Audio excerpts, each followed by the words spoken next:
Yun po, kung narinig nyo, mali yung setup po ay dito lang sa setup. Ito mga kanter. Bali, iiwan mo lang po yung ating pangati dito kasi may pupuntahan pa po ako. Pero medyo malapit lang naman po dito sa aming mga kanter. Yan po, panay po tila ako.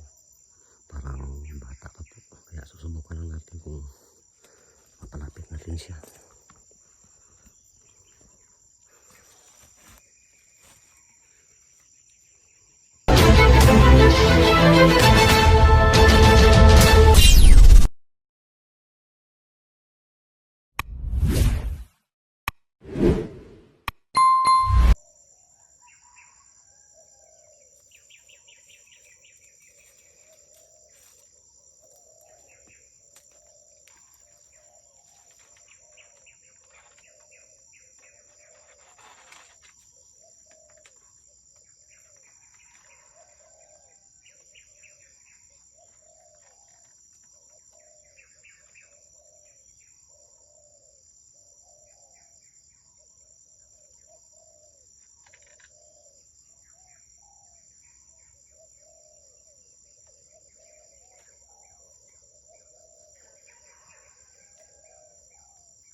Bali, dyan po sa banda yung mataas na puno na yan, yung alpas tumikilaok, tapos yung tungati ko ay dyan ko lang iniwan. Iniwan ko lang yan. Bali, hindi na po tayo set up ng kamera mga kanter kasi may pupuntahan pa ako. Bali, iwan ko lang yung aking pangati. Babalikan ko lang siguro mamaya mga sa oras na mga 9. Yan mga kanter, sumagot na yung ating pangati.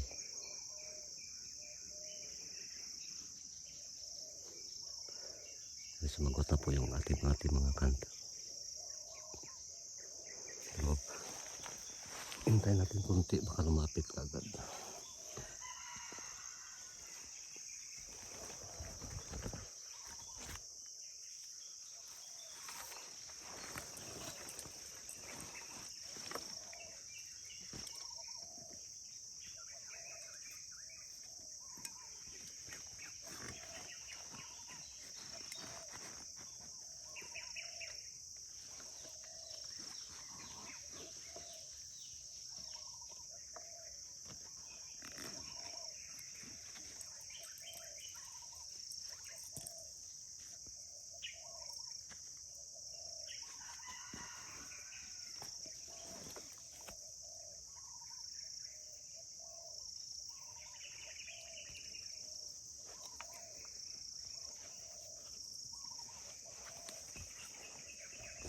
idol at babalikan natin yung ating bote.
Dito na tayo nakaparking sa malapit sa kalsada.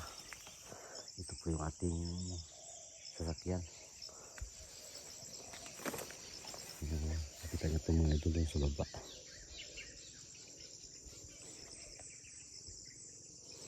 So update tayo mga kanter. At babalikan na natin yung ating pangati. Yung tumitilaok naman yung pangati ko. So tara mga kanter. So yan nga mga idol, at muli natin balikan yung ating pangati. Halos tahimik na po ang area. Oras po natin ngayon ay 9:31. So iniwan ko yung pangati ko kanina 5:45 na yun mga idol, mga kanter. Kasi nga may pinuntahan ako. Kasi yung alpas dito na tumitilaok eh, maririnig ko po sa bahay, hindi malapit lang po. Kaya tingnan natin kung palapit natin yung nabuyo kanina. Halos wala nang tumitilaok mga kanter. Mag-3 oras din natin iniwan yung pati natin, malapit mga 4 na oras siguro.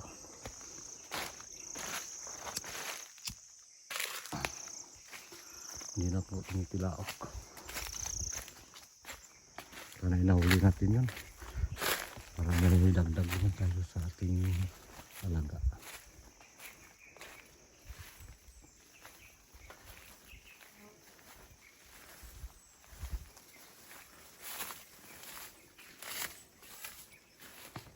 Doon po yung kanina tumitilaok sa itaas ng kantero. Tapos yung pangati ko ay dyan na.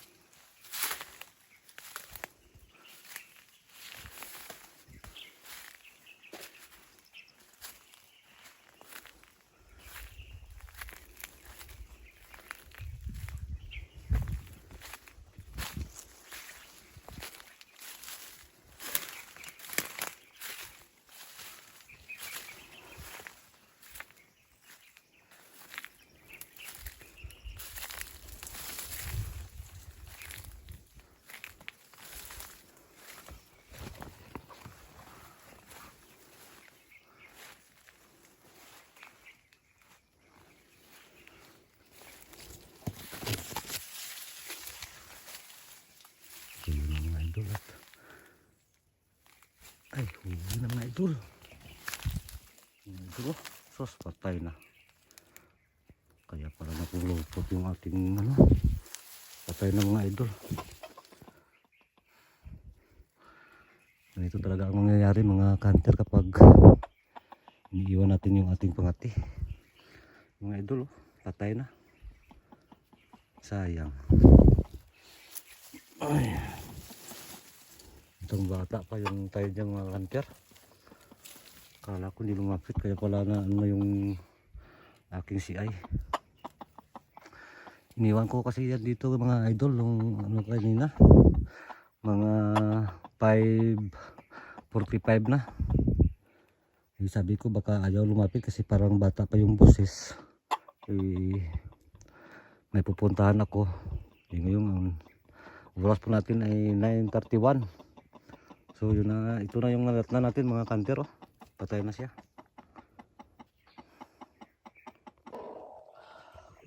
Ano idol, sayang. Kala ko hindi lalaban to.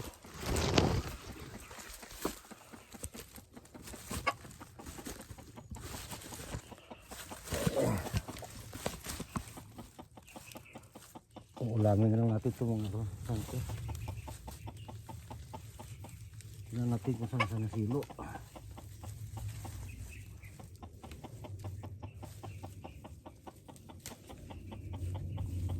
Kaya pala kanina sa bahay mga idol, hindi ko na maririnig yung tilaok nitong alpas na to. Kasi dyan sa tuktok na yan, maririnig ko siya doon sa bahay. Pagdating ko sa bahay, parang dito na naririnig kanina.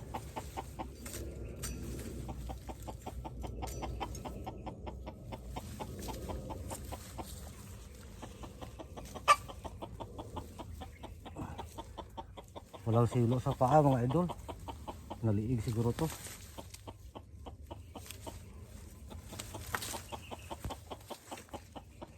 Naliig nga mga idol.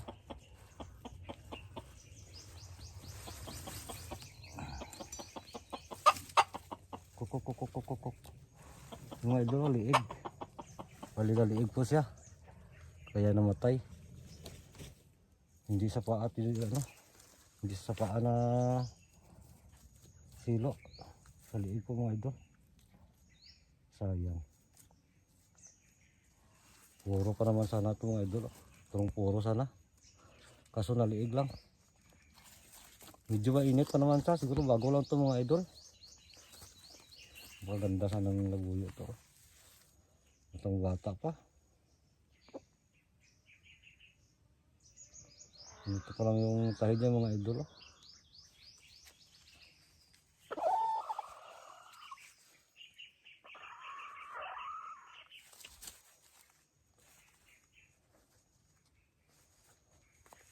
Hindi natin nabutan ng buhay mga kanter.